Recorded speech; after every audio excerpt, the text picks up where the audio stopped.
6 वर्षांच्या मधुराला घेऊन आई आली होती माझ्याकडे. म्हणाली, डॉक्टर बघा ना, मागच्या 2-3 महिन्यांपासून काय होतंय माहित नाही, पण थोडं काही काम केलं की थकून जाते, थोडा अभ्यास केला तरी थकून जाते, शाळेतून आलेली असते तर मरगळलेली असते, खेळायला सोडावं तर दमते. काय म्हणावं आजकालच्या मुलांना मला काही कळत नाही. मी डॉक्टर माधवी इंगळे, नवी मुंबई येथील बालरोग तज्ञ. नमस्कार. 13 फेब्रुवारी रोजी वर्ल्ड ॲनिमिया डे सेलिब्रेट केला जातो. त्या पार्श्वभूमीवर आपल्या सर्वांची थोडीशी चर्चा आणि मनोगत व्यक्त करण्यासाठी येथे उपलब्ध आहे. वर्ल्ड ॲनिमिया डे 13 फेब्रुवारीला साजरा करण्याचं कारण आपले हिमोग्लोबिन 13 असावे हा त्याचा मागचा दृष्टिकोन.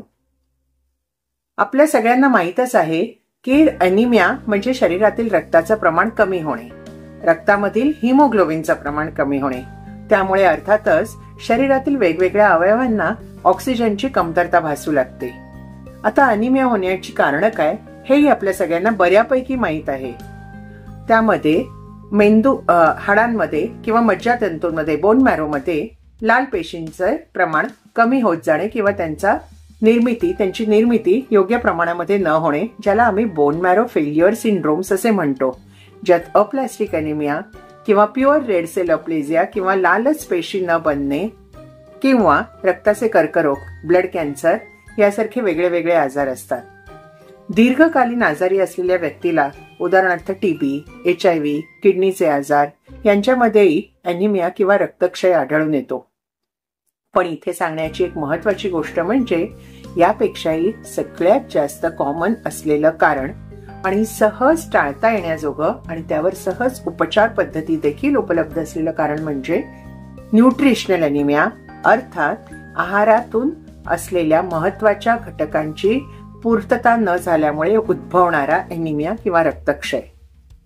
जगभरामध्ये जर पाहिलं तर सर्वसाधारणपणे 2.4 बिलियन इतकी लोकसंख्या ह्या रक्तक्षयाने किंवा न्यूट्रिशनल ॲनिमियाने ग्रस्त आहे. अर्थात जगातील दर 4 व्यक्तींमागे 1 व्यक्ती न्यूट्रिशनल ॲनिमियाची शिकार आहे. NFHS अर्थात राष्ट्रीय कौटुंबिक आरोग्य सर्वेक्षणाच्या भारतातील आकडेवारीनुसार यामधील 40% जगभरातील 40% जनता ही न्यूट्रिशनल ॲनिमियामुळे भारतात बाधित आहे. भारतातील 60% मुले, 53% गरोदर नसलेल्या स्त्रिया आणि 50% गरोदर असलेल्या महिला या रक्तक्षयामुळे किंवा न्यूट्रिशनल ॲनिमियामुळे बाधित आहेत. यावरून माझ्या पालक मित्रमैत्रिणींनो, आपल्या सगळ्यांना कळेल की हा सायलेंट एपिडेमिक आहे, जो हळूहळू आपल्या सर्वांनाच समाजाला आपल्या पोखरत आहे. ॲनिमिया म्हणजे काय हे जाणून घेतल्यानंतर आता आपण सर्वसाधारणपणे बघून घेऊया की ॲनिमिया होतो कशामुळे, न्यूट्रिशनल ॲनिमिया कशामुळे होतो. अर्थात आहारातील कमी, हे आपण आधीच बोललो आहे. आहारातील कमतरता कशामुळे होते, तर हे बँक बॅलन्स सारखं आहे. आपलं इन्कम आणि आपलं एक्सपेंडिचर, जमा खर्चाचा बॅलन्स म्हणजे आपला बँक बॅलन्स. त्याचप्रमाणे आपल्या आहारातून शरीराला आवश्यक असलेल्या घटकांची त्या प्रमाणामध्ये होणारी पूर्तता, शरीराची वाढती गरज यांचा समन्वय आणि शरीरामधून होणारा लॉस यांचा समन्वय साधला नाही गेला तर आपल्याला या घटकांची शरीरातून कमतरता होते. आता हे महत्वाचे घटक म्हणजे तरी कोणते, तर लोह किंवा आयर्न, व्हिटॅमिन B12 किंवा ब जीवनसत्वाच्या घटकांमधला B12 हा जीवन घटक आणि त्याचप्रमाणे फोलिक ऍसिड हे यातील महत्वाचे घटक आहेत. आता हे घटक कशामुळे कमी होतात, तर सर्वात महत्वाचं कारण म्हणजे जन्म देणाऱ्या माता गरोदर असतानाच रक्तातील हिमोग्लोबिनचं प्रमाण कमी असणं आणि त्याचा पुरेसा सप्लिमेंटेशन किंवा त्याचा पुरेशा गोळ्या न घेतल्या जाणं, स्तनदा माता किंवा स्तनपान करणाऱ्या मातांमध्ये रक्ताची कमी असणं, कमी वयाची किंवा लवकर जन्मलेली अर्थात प्रीटर्म किंवा लो बर्थवेट बाळं, या सगळ्यांमध्ये प्रामुख्याने जन्मतःच रक्त कमी आढळून येते. 6 महिने स्तनपान करून झाल्यानंतर 2 वर्षांपर्यंत बालकांना हे सगळे वर सांगितलेले घटक या युक्त असलेल्यांचा सकस आहार देणं गरजेचं असतं. या काळामध्ये जर प्रामुख्याने बाळांना गाईच्या दुधाने किंवा बॉटल फिडिंगनी जर दूध दिलं गेलं असेल आणि बाकीच्या चौकस आहाराचा समावेश केला नसेल तर त्या मुलांमध्येही हे प्रमाण सर्वात जास्त आढळून येतं.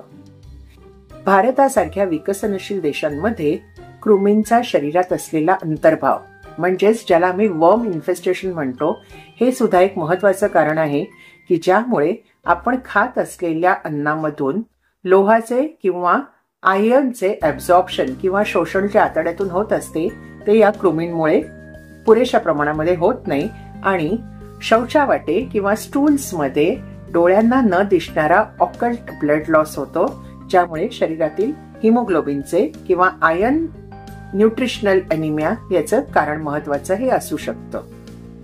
या वयानंतरच थोड्याशा मोठ्या मुलांमध्ये, पौगंडावस्थेतील किंवा किशोरवयीन मुलींमध्ये वाढत्या वयाप्रमाणे रक्त जास्त वाढणं गरजेचं असतं किंवा त्यांच्यामध्ये आयर्नचं गरज जास्त असते. या वेळेला होणाऱ्या मासिक पाळीतून होणारा जो रक्तस्राव असतो त्यातील आणि खाण्यातून मिळणाऱ्या आयर्नची किंवा इतर न्यूट्रिशियस गोष्टींची तफावत यामुळेही या वयामध्ये न्यूट्रिशनल एनिमिया होण्याचा धोका जास्त असतो. एक गोष्ट लक्षात घेण्यासारखी आहे की व्हिटॅमिन B12 या गोष्टींचा महत्वाचा स्रोत किंवा सोर्स हा मांसाहार करणाऱ्यांमध्ये असतो, कारण मांसाहारी लोकांमधल्या जीवन घटकांमध्ये याचं प्रमाण जास्त असतं. त्यामुळे पूर्णपणे वेगान्स किंवा जे शाकाहारी लोक असतात त्या मुलांमध्येही B12 या न्यूट्रिशनल एनिमियाचं प्रमाण जास्त प्रमाणात आढळतं. आता हे जाणून घेतल्यानंतर आपण बघूया की याची लक्षणं तरी काय आहेत. पण ज्याप्रमाणे दीर्घ काळामध्ये आहारामध्ये या घटकांची कमतरता असल्यावर हा आजार उद्भवतो, त्याचप्रमाणे याची लक्षणेही हळूहळू दिसतात.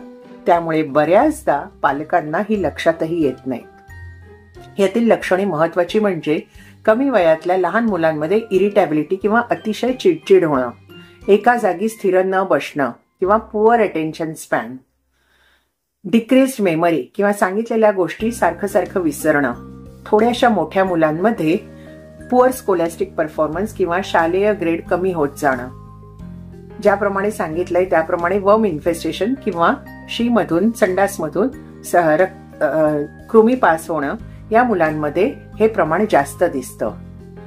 खाद्यपदार्थ नसलेल्या गोष्टी खाण्याची क्रेव्हिंग असणं किंवा लपून छपून त्या गोष्टी खाणं, उदाहरणार्थ भिंतीचा रंग खरवडणं, माती, चॉक किंवा खडू या गोष्टी खाणं, ज्याला आम्ही मेडिकल टर्मिनॉलॉजीमध्ये पायका असं म्हणतो.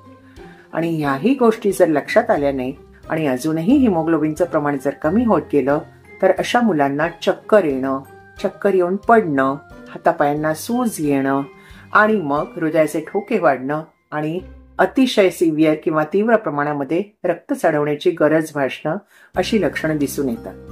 मग याचं निदान तरी कसं होतं? तर जेव्हा आपण आपल्या डॉक्टरांकडे इतर तक्रारींसाठी जातो, म्हणजे बाळाला ताप आला असेल, सर्दी खोकला झाला असेल, जुलाब झाले असतील अशा गोष्टींकडे जातो, तेव्हा आपले डॉक्टर बाळाला तपासतानाच डोळ्याच्या खाली चेक करतात किंवा हाताचे तळवे बघतात. त्यावेळेला त्यांना संशय येऊ शकतो की या बाळाचं रक्त कमी असू शकतं.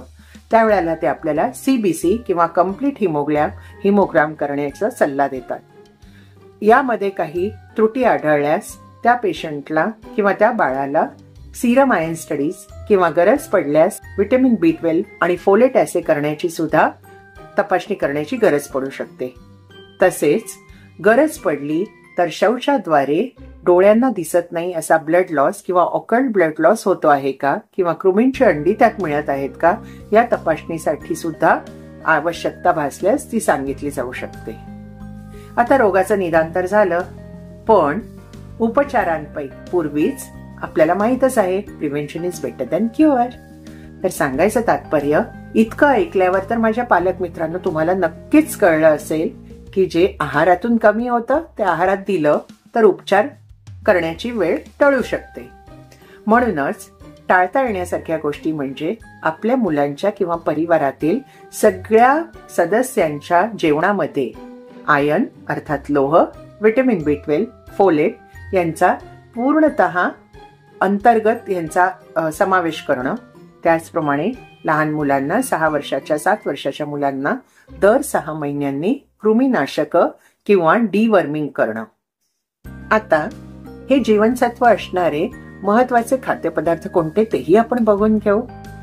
लोह किंवा आयर्न जास्त असलेले पदार्थ म्हणजे हिरव्या पालेभाज्या, पालक, गूळ आणि शेंगदाणे. आपल्या लहानपणी तर आपल्याला नेहमी गूळ शेंगदाण्याची चिक्की किंवा लाडू घरी खायला मिळायचे. नाचणी, सफरचंद, काळे खजूर, त्याचबरोबर मनुके, रेझिन्स ज्याला आपण म्हणतो, या सगळ्या गोष्टींमध्ये लोह भरपूर प्रमाणात असतं.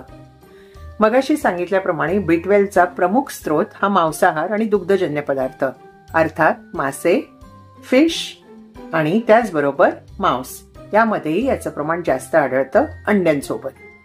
फोलिक ऍसिड आपल्याला जास्त प्रमाणात मिळतं भाज्यांमध्ये, मोड आलेल्या कडधान्यांमध्ये आणि ब्रोकोली सारख्या भाज्यांमध्ये. या गोष्टींचा पुरेशा प्रमाणामध्ये जर आहारामध्ये समावेश करून घेतला तर यासारखे आजार टाळणं आपल्याला सहज शक्य आहे. मात्र ज्या वेळेला हिमोग्लोबिन भरपूर प्रमाणामध्ये कमी असतं त्यावेळेला आहाराबरोबरच डॉक्टर आपल्याला आपल्या आवश्यकतेप्रमाणे हिमोग्लोबिन वाढवण्यासाठी फक्त आयर्न असलेली औषधं सांगू शकतात किंवा B12 आणि फोलिक ऍसिडची कमतरता असेल तर त्यासाठी ठराविक इंजेक्शनचा कोर्स देखील सांगू शकतात. तर माझ्या पालक मित्रमैत्रिणींनो, या चर्चेमधून तुम्हाला नक्की एवढं कळलं असेल की हा आजार टाळण्यासारखा आहे. अजून एक महत्वाची गोष्ट, व्हिटॅमिन सी अर्थात लिंबू या गोष्टीमुळे आयर्नचं प्रमाण आपल्या जेवणातून जास्त प्रमाणात होऊ शकतं. आणि हो, चहा कॉफीची सवय असलेल्यांनो एवढं मात्र लक्षात ठेवा की जेवणाबरोबर चहा कॉफीचं सेवन करू नका. त्या गोष्टीमुळे आहारामधून जे आपण आयर्न खात असतो, लोह खात असतो, त्याचं ऍब्झॉर्प्शन किंवा शोषण हे आतड्यामधून कमी प्रमाणात होतं. तर माझ्या मित्रमैत्रिणींनो, या चर्चेतून तुम्हाला नक्कीच कळलं असेल की सकस आहार घेतला की न्यूट्रिशन एनिमियाला आपण नक्कीच पराभूत करू शकतो. तर आजच्या दिवशी 13 फेब्रुवारीच्या दिवशी 2024ला आपल्याला थीम आहे the best blood is my blood अर्थात माझं रक्त सगळ्यात चांगलं आहे. या गोष्टीच्या थीम प्रमाणेच आपणही ठरवूया की आपल्या परिवारातील, आपल्या कुटुंबातील सर्वांचं हिमोग्लोबिन 12-13 पर्यंत वाढवण्यासाठी आपण सर्वजण निश्चित प्रयत्न करूया. धन्यवाद.